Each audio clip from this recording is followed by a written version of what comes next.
প্রথম অবস্থায় একটি গাছ রোপণের সময় আপনি কিভাবে একটি গাছ রোপণ করবেন এবং আপনার গাছটি কিভাবে খুব দ্রুত বড় হবে এটা অনেকেই জানে না। আপনাকে একটা কথা মাথায় রাখতে হবে, আপনার মাটি যত ভালো হবে আপনার গাছের গ্রোথ তত ভালো থাকবে। একটি গাছের প্রাণ হচ্ছে তার মাটি। সে মাটি যদি ভালো না হয় তাহলে কখনোই একটি বাগানই সফল হতে পারে না।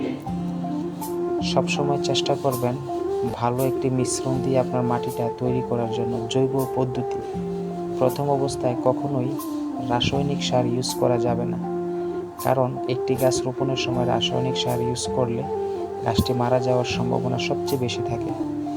চেষ্টা করবেন 50% মাটি শুকনো মাটি নেওয়ার জন্য ঝরঝরে, এবং 30% শুকনো পুরনো গোবর এবং 20% কোকোপিট। এই তিনটি মিশ্রণ একসাথে মিশিয়ে আপনি গাছ রোপণ করে দেখেন, ইনশাল্লাহ আপনার গাছে প্রচুর ফুল